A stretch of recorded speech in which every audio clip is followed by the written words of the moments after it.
ದೀಪ ಜೋರಾಗಿ ಉರಿಯೋದು ನೋಡಿದ್ರೇನೆ ಗೊತ್ತಾಗುತ್ತೆ ಯಾರು ಈ ಮನೆ ಬೆಳಗ್ತಾರೆ ಅಂತ.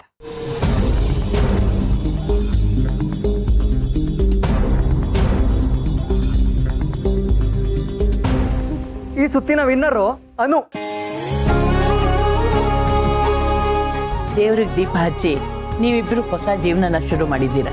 ಆ ದೇವ್ರ ಕೃಪೆ ನಿಮ್ಮಿಬ್ಬರ ಮೇಲೆ ಸದಾ ಇರಲಿ. ಹೌದಮ್ಮ, ನೀವಿಬ್ರು ಇನ್ನೂ ಈ ಮನೆಯವರಾದ್ರಿ. ಈ ಮನೆ ಜವಾಬ್ದಾರಿ ಎಲ್ಲ ನೀವಿಬ್ರು ವಹಿಸ್ಬೇಕು.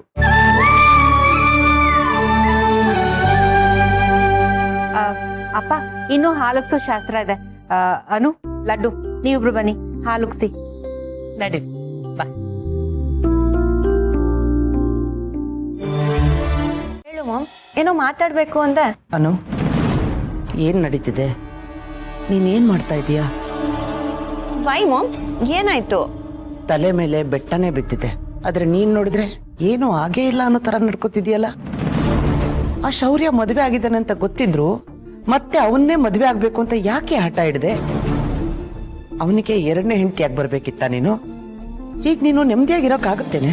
ಈಗ ನನ್ಗೆ ನೆಮ್ಮದಿ ಇದೆಯೋ ಇಲ್ವೋ ಗೊತ್ತಿಲ್ಲ ಮಾಮ್, ಆದ್ರೆ ಒಂದಂತೂ ನಿಜ, ನಾನು ಈ ಮದ್ವೆ ಆಗದೆ ಇದ್ದಿದ್ರೆ ನನ್ ಜೀವನೇ ಇರ್ತಿರ್ಲಿಲ್ಲ.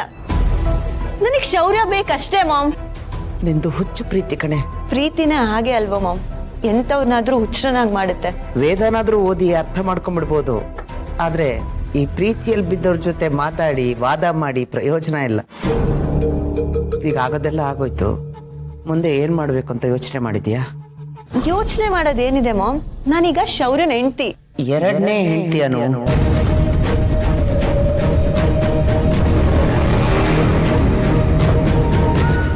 ಏನೇ ಆದ್ರೂ ಈ ಸಮಾಜದಲ್ಲಿ ಲಡ್ಡುನೇ ಮೊದಲನೇ ಹೆಂಡತಿ, ಯಾರ ಸೆಕೆಂಡ್ ವೈಫ್.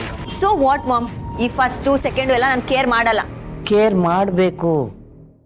ಈ ಸೊಸೈಟಿಲಾಗ್ಲಿ ಅಥವಾ ಮನೆಯಲ್ಲಾಗ್ಲಿ ಮೊದಲನೇ ಹೆಂಡತಿಗೆ ಮೊದಲ ಆದ್ಯತೆ. ನಿನ್ ಗಂಡನ ದೃಷ್ಟಿಲಿ ಆ ಲಡ್ಡುನೇ ಅವನಿಗೆ ಪ್ರಿಯಾರಿಟಿ ಆದ್ರೆ ನೀನೇನೇ ಮಾಡ್ತೀಯ? ಮಾಮ್, ಹಿಂಸೆ ಅನ್ಸುತ್ತಲ್ವಾ? ನಾನು ಅದನ್ನೇ ಹೇಳ್ತಾ ಇರೋದು. ನೀನ್ ಮುಂದೆ ಬೇರೆ ತರನೇ ಯೋಚನೆ ಮಾಡ್ಬೇಕಾಗತ್ತೆ. ಎಲ್ಲದರಲ್ಲೂ ನೀನು ಆ ಲಡ್ಡುಗಿಂತ ಮುಂದೆ ಇರಬೇಕು. ಅವಳಿಗೆ ಮೊದಲನೇ ಹೆಂಡತಿ ಅನ್ನೋ ಪಟ್ಟ ಸಿಗದೆ ಇರೋ ಹಾಗೆ ನೀನ್ ನೋಡ್ಕೋಬೇಕು. ಅಂದ್ರೆ ನಾನು ಇವಾಗ ಏನ್ ಮಾಡ್ಬೇಕು ಅಂತ ಹೇಳ್ತೀಯಾ?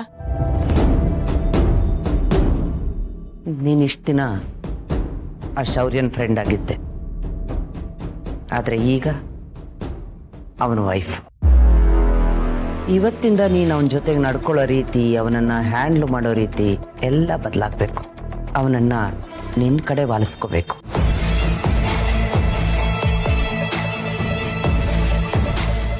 ಅವನು ನಿನ್ನ ಮಾತು ಕೇಳೋ ಹಾಗೆ ಮಾಡ್ಕೋಬೇಕು. ಅವನು ನೀನು ಹಾಕಿದ ಗೆರೆನ ದಾಟಬಾರ್ದು. ಒಟ್ಟಿನಲ್ಲಿ ಅವನು ನೀನ್ ನಡೆಸೋ ದಾರಿಲಿ ನಡಿಬೇಕು. ಯಾವಾಗ್ಲೂ ಬುಗುರಿ ತರ ನಿನ್ ಸುತ್ತಾನೇ ಸುತ್ತಾ ಇರಬೇಕು. ಆದ್ರೆ ಮಾಮ್, ಇದೆಲ್ಲ ಅವಶ್ಯಕತೆ ಇದೆಯಾ? ಅವಶ್ಯಕತೆ ಇರೋದಕ್ಕೆ ಹೇಳ್ತಾ ಇರೋದು. ನೋಡನು, ನೀನ್ ಇದನ್ನ ಏನ್ ಮಾಡ್ತೀಯೋ ಹೇಗ್ ಮಾಡ್ತೀಯೋ ಅದು ನಿನಗ್ ಬಿಟ್ಟಿದ್ದು. ಆದ್ರೆ ಆ ಶೌರ್ಯ ಮಾತ್ರ ಯಾವುದೇ ಕಾರಣಕ್ಕೂ ಲಡ್ಡುಗೆ ಒಲಿಬಾರ್ದು, ಅವಳಿಗೆ ಇಂಪಾರ್ಟೆನ್ಸ್ ಕೊಡಬಾರ್ದು. ಆದ್ರೆ ಮಾಮ್, ಮಾಡೋದೆಲ್ಲ ಮಾಡಿ ಏನು ಗೊತ್ತೇ ಇಲ್ಲ ಅನ್ನೋ ಹಾಗೆ ನೋಡ್ತಾ ಇದೆಯಲ್ಲ. ಉಂಡು ಮನೆಗೆ ದ್ರೋಹ ಬಗೆದು ಬಿಟ್ಟೆಲ್ಲೆ. ನಿನಗೊಂದು ನೆಲೆ ಸಿಗಬೇಕು, ನಿನ್ನ ಜೀವನ ಚೆನ್ನಾಗಾಗಬೇಕು ಅಂತ ಅನು ನಿನ್ನನ್ನು ಕರ್ಕೊಬಂದು ಈ ಮನೆಗೆ ಸೇರಿಸಿದ್ಲು. ಆದ್ರೆ ಅವಳ ಜೀವನನೇ ಕಿತ್ಕೊಂಡ್ಬಿಟ್ಟಲ್ಲ. ಆದ್ರೆ ನೀನು ಆ ನಂಬಿಕೆಗೆ ಕೊಳ್ಳಿ ಇಟ್ಬಿಟ್ಟೆ. ಶ್ರೀಮಂತರ ಮನೆ ಹುಡುಗ ಹೇಗೋ ಮೋಡಿ ಮಾಡಿಬಿಟ್ಟು ಅವನ ಹತ್ರ ತಾಳಿ ಕಟ್ಸ್ಕೊಂಡ್ಬಿಟ್ಟೆಲ್ಲ. ನನ್ನ ಮಗಳು ಅವನ ಮೇಲೆ ಪ್ರಾಣನೇ ಇಟ್ಕೊಂಡಿದ್ಲು ಕಣೆ. ಆದ್ರೆ ನೀನು ಒಂದು ಕ್ಷಣದಲ್ಲಿ ಎಲ್ಲ ಹಾಳು ಮಾಡಿಬಿಟ್ಟೆ. ಇದೆಲ್ಲ ನಿನಗೆ ಯಾಕೆ ಬೇಕಿತ್ತು? ನಿನ್ನ ಯೋಗ್ಯತೆ ಮೀರಿ ಆಸೆ ಪಡ್ತಿದ್ಯಾ?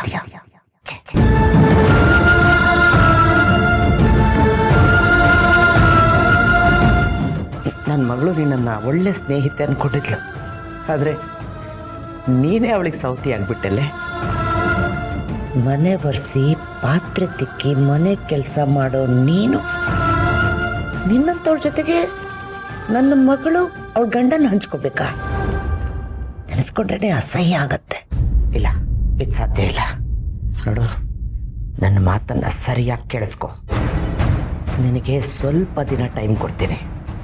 ಅಷ್ಟರಲ್ಲಿ ನೀನು ಶೌರ್ಯನ್ನ ಮತ್ತೆ ಈ ಮನೆನ ಬಿಟ್ಟು ಹೊರಟೋಗ್ಬೇಕು.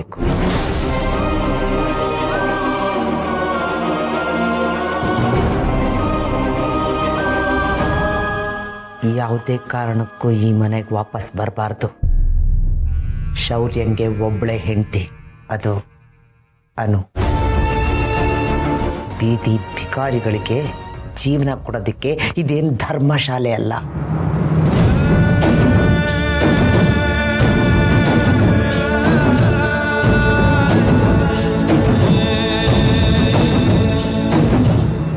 ಇಲ್ಲ, ನನ್ನಿಂದ ಯಾರಿಗೂ ತೊಂದರೆ ಆಗಬಾರ್ದು. ನಾನಿವತ್ತು ಹೀಗಿರೋದಕ್ಕೆ ಕಾರಣನೇ ಅವರು. ಅವ್ರ ಜೀವನ ಚೆನ್ನಾಗಿರ್ಬೇಕು. ಶೌರ್ಯ ಅವರು ಅವರು ಯಾವಾಗಲೂ ಒಟ್ಟಿಗೆ ಚೆನ್ನಾಗಿರ್ಬೇಕು. ಅದೇ ನನ್ನ ಆಸೆ ಕೂಡ. ನಾನು ಅವರಿಬ್ಬರಿಂದ ದೂರ ಹೋಗ್ತೀನಿ. ಶಬಾಷ್, ಒಂದೇ ಮಾತಿನಲ್ಲೇ ಒಪ್ಕೊಂಡ್ಬಿಟ್ಟಲ್ಲ. ನಿನ್ನ ಯೋಗ್ಯತೆ ಏನು ಅಂತ ನಿನಗೆ ಗೊತ್ತಾಯ್ತಲ್ಲ. ಆದಷ್ಟು ಬೇಗ ಈ ಮನೆಯಿಂದ ಹೊರಟೋಗು.